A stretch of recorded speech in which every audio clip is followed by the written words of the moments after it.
ইতিহাসের পাতায় লেখে আল্লাহর নবীকে আল্লাহ রব্বুল আলামিন মেরাজে ডেকে নিয়েছেন, সপ্ত আকাশ পাড়ি দিয়ে আল্লাহর সাথে সাক্ষাৎ করিয়েছেন। নবী যখন মেরাজে যান, মক্কা মুকাররমা থেকে কুরআনুল কারীমে আল্লাহ বলেন, সুবহানাল্লাযী আসরা বিআবদিহি লাইলাম মিনাল মাসজিদিল হারাম ইলাল মাসজিদিল আকসাল্লাযী বারাকনা হাওলাহু লিনুরিয়াহু মিন আয়াতিনা। নবীকে আল্লাহ তাআলা মক্কা শরীফ থেকে স্পেশাল বাহনের মাধ্যমে ফিলিস্তিনের বাইতুল মুকাদ্দাসে নিয়ে গেলেন। ওখানে গিয়া দেখেন সব নবীরা মসজিদে লাইনের কাতারে দাঁড়ানো। আমাদের নবীকে আল্লাহ তাআলা ইমাম বানায় দিলেন। নবীর ইমামতিতে সব নবীরা নামাজ আদায় করলো। আল্লাহর নবীর উপাধি হয়ে গেল ইমামুল আম্বিয়া, সব নবীদের নবী, সব নবীদের সর্দার। এবার আল্লাহর নবীকে আল্লাহ তাআলা জিব্রাইলকে সঙ্গী করে আসমানে ডেকে নিলেন। প্রথম আসমানে যখন আল্লাহর নবী গেলেন, ফেরেশতারা জিজ্ঞাসা করছিল, আসমানের পাহারাদার ফেরেশতারা, হে জিব্রাইল, আজকে তোমার সাথে অন্য কাউকে দেখা যায়, ওনাকে কি আল্লাহর পক্ষ থেকে দাওয়াত দেওয়া হয়েছে কিনা? ফেরেশতা জিব্রাইল বললেন, হ্যাঁ হ্যাঁ, আল্লাহর পক্ষ থেকে দাওয়াত। গেট খুলে গেল, নবী প্রথম আসমানে চলে গেলেন। গিয়া দেখেন একজন মানুষ সিংহাসনে বসা। আমার দিকে লক্ষ্য করেন, আল্লাহর নবী গিয়া দেখলেন একজন মানুষ সিংহাসনে বসা, তার ডান পাশে অনেকগুলো বাতি, সাদা সাদা বাতি, আলো ঝলমল করছে। আমরা মরিচ বাতি দেখি, মরিচ বাতি বিভিন্ন বিয়ের অনুষ্ঠানে এই লাইটগুলো লাগানো হয়, সাদা সাদা অনেকগুলো বাতি। আবার বাম পাশে দেখলেন কালো কালো অনেকগুলো বাতি। আল্লাহর নবীর প্রথম পরিচয় পর্ব হলো, বাবা আদম আলাইহিস সালামকে চিনলেন। আদম আলাইহিস সালাম নবীকে লক্ষ্য করে বললেন, মারহাবাম বিইবনি আস-সালিহ, মারহাবাম বিন নবিয়্যিস সালিহ। হে নেককার নবী, হে আমার নেককার সন্তান, তোমাকে এই প্রথম আসমানে স্বাগতম। নবী এবার ডান পাশের আলো ঝলমল বাতি, বাম পাশের কালো কালো বাতি, এই দুই বাতি সম্পর্কে জিজ্ঞাসা করলেন। জিব্রাইল জবাব দিলেন, ওগো আল্লাহর নবী, ডান পাশে যেই বাতিগুলো, এটা হলো আপনার সেই সমস্ত উম্মতের রূহ, যেই সমস্ত উম্মতগুলো জান্নাতি হবে। সুবহানাল্লাহ। আদম আলাইহিস সালাম যখন ডান দিকে তাকায় তখন তিনি হাসি দেন। আদম আলাইহিস সালাম যখন বাম দিকে তাকান তখন তিনি কান্না করেন, চেহারাটা মলিন হয়ে যায়। জিব্রাইল বললেন, ইয়া রাসূলুল্লাহ, ওগো আল্লাহর প্রিয় হাবিব, ডান পাশের মানুষগুলো ওই মানুষ, ওই রূহ, যেই রূহগুলো জান্নাতি হবে, বাম পাশে ওই রূহ, যেই রূহগুলো জাহান্নামী হবে। এবার সাহাবায়ে কেরাম যখন এই হাদিস শুনলেন, জিজ্ঞাসা করলেন, ওগো আল্লাহর নবী, যদি আল্লাহর নবী আপনি যদি জান্নাতে গিয়ে এটা দেখেই থাকেন, আসমানে গিয়ে এটা দেখেই থাকেন, কারা জান্নাতি আর কারা জাহান্নামী, জান্নাতি মানুষ যদি নির্ধারিত হয়ে যায়, জাহান্নামী মানুষগুলো যদি নির্ধারিত হয়ে যায়, তাহলে আর ইবাদত বন্দেগী করার দরকার কি? নামাজ পড়ার দরকার কি? রোজা রাখার দরকার কি? ইবাদত বন্দেগী করার দরকার কি? কারণ কে জান্নাতি ওটা তো ভাগ করা, কে জাহান্নামী ওটা তো ভাগ করা। প্রশ্ন ঠিক আছে কিনা? প্রশ্ন, জান্নাতি এরা ভাগ করা, জাহান্নামীরাও ভাগ করা, তাহলে আর ইবাদত বন্দেগী করে লাভ কি? এত কষ্ট করে নামাজ পড়ে লাভ কি? এই যে মাহফিলে দীর্ঘ সময় বসে আছেন, এটার লাভ কি? আল্লাহর নবী একটা জবাব দিয়েছেন, দেখেন ওই জবাবটা, ওই জবাবের সাথে আপনার আমার জীবন মিলে কিনা। যদি জীবন মিলে যায় আমরা কামিয়াব। সুবহানাল্লাহ। নবী বলেন, ফাকুল্লুন মুয়াসসারুন লিমা খুলিকা লাহু। ও আমার প্রিয় সাহাবীরা, শুনে রাখো, কিয়ামত পর্যন্ত মানুষ পৃথিবীতে আসবে। এই মানুষদের মধ্যে দুইটা গ্রুপ হয়ে যাবে, ফারিকুম ফিল জান্নাতি ওয়া ফারিকুম ফিস সাঈর। তোমরা দেখবা কিছু মানুষ এমন আসবে যেই মানুষগুলো মসজিদকে মহাব্বত করে, মসজিদকে ভালোবাসে, যেই মানুষগুলো যখন মসজিদ থেকে আজান শুনতে পায়, মুয়াজ্জিন যখন বলে আল্লাহু আকবার আল্লাহু আকবার, সে নিজের হাতের কাজ, সে নিজের দোকানের কাজ, কারখানার কাজ, সব কাজকে পেছনে ফেলে আল্লাহর ঘরের ডাক শোনার সাথে সাথে আল্লাহর ঘরে হাজির হয়ে যায়। আবার কিছু মানুষ দুনিয়াতে গেলে দেখবা এই মানুষগুলোকে যতই ডাকা হোক, যতই বোঝানো হোক, যতই আহ্বান করা হোক, তার বাড়ির পাশে যদি ওয়াজের মাইকও লাগানো হয়, ওই মানুষটা ওয়াজে আসবে না, মাহফিলে আসবে না, উলামায়ে কিরামের কথা শুনবে না, আলেমদের সোহবতে আসবে না, কোরআনের কথা শুনবে না, দ্বীনের কথা শুনবে না।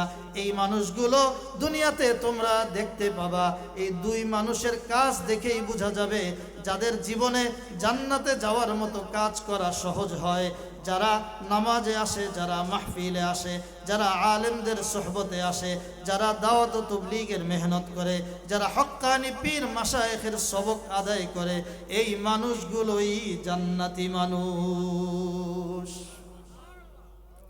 আর সমাজে অনেক মানুষ থাকবে যেই মানুষগুলো মসজিদে আসবে না, উলামায়ে কিরামের কথা শুনবে না, মাহফিলে আসবে না, মাহফিলের জন্য দান করবে না, মসজিদের জন্য সহযোগিতা করবে না, অনেক টাকা পয়সা থাকবে কিন্তু দ্বীনের কাজে ব্যয় করবে না। খুব সহজে বুঝে নিও ওকে আল্লাহ জাহান্নামের জন্য বানাইছেন, নাউযুবিল্লাহ। আল্লাহর নবী প্রথম আসমান পাড়ি দিয়ে এবার দ্বিতীয় আসমানে গেলেন। দ্বিতীয় আসমান থেকে তৃতীয়, চতুর্থ, পঞ্চম, ষষ্ঠ, সপ্তম আকাশে গিয়ে আল্লাহর নবী সাক্ষাৎ করলেন আমাদের পিতা, আমাদের সকলের জাতির পিতা, মিল্লাতা আবিকুম ইব্রাহিম হুয়া সাম্মাকুমুল মুসলিমিন। ইব্রাহিম আলাইহিস সালামের সাথে আল্লাহর নবীর সাক্ষাৎ, পরিচয় পর্ব শেষ হওয়ার পর ইব্রাহিম আলাইহিস সালাম আল্লাহর নবীকে বললেন, ওগো আল্লাহর প্রিয় নবী, ওগো মুহাম্মদ, তুমি তো আবার দুনিয়াতে ফিরে যাবে, তোমাকে আমি একটা তথ্য জানায় দেই, আল্লাহ তাআলা তোমার উম্মতের জন্য জান্নাত বানাইছেন। জান্নাতটা এত সুন্দর, এত সুন্দর, এত সুন্দর। হাদিস শরীফে আল্লাহর রাসূল বলেন, হাদিসে কুদসিতে আল্লাহ নিজেই বলেছেন, আ'দাততু লিইবাদিয়াস সালিহিন মা লা আইনুন রাআত ওয়ালা উযুনুন সামিআত ওয়ালা খাতারা আলা কলবি বাশার। আমি আমার বান্দাদের জন্য এত সুন্দর জান্নাত বানাইছি। মানুষ দুনিয়াতে এই চোখ দিয়ে যত সুন্দর জিনিস দেখে, ভালো জিনিস দেখে, যত উন্নত থেকে উন্নত জিনিস দেখে, প্রযুক্তি দেখে, সব কিছুর চেয়েও উত্তম জিনিস আমি আল্লাহ ওর জন্য জান্নাতে বানাইছি। জান্নাতে আল্লাহ তাআলা আমাদেরকে খাবার দিবেন। যেই মানুষটাকে সর্বশেষ জান্নাতে আল্লাহ নিয়ে যাবেন, ওই মানুষটাকে এই গোটা দুনিয়ার 10 দুনিয়ার সমান জান্নাত দিবেন। জান্নাতে যাওয়ার পর আমাদের সবার জন্য আল্লাহ তাআলা 80,000 খাদেম, 80,000 খাদেম আমাদের জন্য নিযুক্ত করে দিবেন। সুবহানাল্লাহ। এই দুনিয়াতে টাকা দিয়ে কয়জন খাদেম রাখা সম্ভব? আপনার ডানে বামে কয়জন লোক বেতন দিয়ে আপনি আমি চালাইতে পারবো? জান্নাতে গেলে এক একজনের খাদেম হবে 80,000। এই 80,000 খাদেম আমাদের জন্য খাবার নিয়ে আসবে, একসাথে খাবার আনবে। হাদিস শরীফে এসেছে এক একজনের কাছে 40,000 আইটেমের খাবার থাকবে। 80,000 মানুষ যদি এক একজন 40,000 আইটেমের খাবার নিয়ে আপনার সামনে দাঁড়ায়, এবার আপনি ভাবতে পারেন এত খাবার খাবো না, ডায়েট করব, যদি আমার ডায়াবেটিক্স হয়ে যায়, যদি আমার ফ্যাটি লিভার হয়ে যায়। ওই জান্নাতে ডায়াবেটিক্স হবে না, ব্লাড প্রেশার হবে না, ফ্যাটি লিভার হবে না, মোটা হবে না। জান্নাতে মানুষ স্বাভাবিক অবস্থায় স্লিম বডি থাকবে। ওই জান্নাতে মানুষ খাওয়ার পরে তাকে আবার বাথরুমেও যেতে হবে না, পায়খানার জন্য দৌড়াইতে হবে না। হাদিস শরীফে আল্লাহর রাসূল বলেন, এই 80,000 খাদেম 40,000 করে আইটেমের খাবার এই জান্নাতি মানুষটার সামনে আনবে। একটা একটা করে খাইতে খাইতে 80,000 খাদেমের 40,000 প্লেটের যত খাবার আছে সবগুলো খেয়ে ফেলবে। খাওয়ার পর এবার পেটের মধ্যে যদি আপনি ভাবতে পারেন চাপ আসবে না, একটা ঢেকুর দিবে, ঢেকুর দেওয়ার সাথে সাথে সব খাবারগুলো হজম হয়ে অটোমেটিক নাই হয়ে যাবে। ইব্রাহিম খলিলুল্লাহ বলছেন, ওগো আমার আল্লাহর প্রিয় হাবিব মুহাম্মদ, তুমি তো আবার পৃথিবীতে ফিরে যাবে, তোমাকে বলছি তোমার উম্মতের জন্য আল্লাহ যে জান্নাত রেখেছেন, ওই জান্নাতের বাগান, ওই জান্নাতের জমি, ওই জান্নাতের ভূমিটা এখন খালি। ওই ভূমিটা খালি আছে, তোমার উম্মতের দায়িত্ব হলো ওই ভূমিতে গাছ লাগানো। গাছ লাগাবো কিভাবে? এবার ইব্রাহিম খলিলুল্লাহ নিজেই শিখাইয়া দিছেন, উম্মতকে গিয়া বলো তারা যেন এই জিকির করে, সুবহানাল্লাহি ওয়ালহামদুলিল্লাহি ওয়ালা ইলাহা ইল্লাল্লাহু ওয়াল্লাহু আকবার। আমার সাথে পড়েন, সুবহানাল্লাহি ওয়ালহামদুলিল্লাহি ওয়ালা ইলাহা ইল্লাল্লাহু ওয়াল্লাহু আকবার। এই জিকিরগুলো সহজ না কঠিন? সবাই পারি না? আমরা পারি কিন্তু করি না, পারি কিন্তু পড়ি না। কেন পড়ি না? এটার কারণ বলেই আলোচনা শেষ করছি।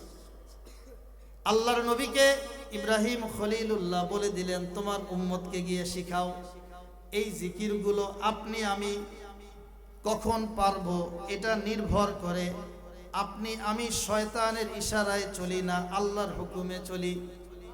এই মজমায় আমরা যারা আছি, স্টেজে আমরা যারা আছি, আমি যদি জিজ্ঞাসা করি আজকে সারা দিনে আপনি 100 বার জিকির করেছেন, মাত্র 100 বার জিকির করতে 1 ঘন্টা সময় লাগে না, আধা ঘন্টা সময় লাগে না, 20 মিনিট সময়ও লাগে না, 10 মিনিটও লাগে না, 5 মিনিটও লাগে না। 100 বার সুবহানাল্লাহ পড়তে 1.5 মিনিট সময় লাগবে। মাত্র 24 ঘন্টার মধ্যে 1.5 মিনিট আল্লাহর নামের জিকির করেছি, এরকম কে কে আছি? এই যে হাতের সংখ্যা খুবই কম। কারণ কি? কারণ ইস্তাহওয়াযা আলাইহিমুশ শাইতান ফাআনসাহুম যিকরাল্লাহ। আল্লাহ বলেছেন আপনি আমি সবার শত্রু হলো শয়তান। কোরআনুল কারীমে আল্লাহ বলেন, ইন্নাশ শাইতানা লাকুম আদুউম ফাত্তাখিযুহু আদুওয়া ইন্নাশ শাইতানা লিল ইনসানি আদুউম মুবিন। শয়তান তোমাদের প্রকাশ্য শত্রু, শয়তান তোমাদের শত্রু। সুতরাং জান্নাতে যদি যেতে হয়, আমাদের বাবা আমাদের মা হাওয়া আদম আলাইহিস সালামকে শয়তান প্ররোচনা দিয়ে জান্নাত থেকে বিতাড়িত করেছে।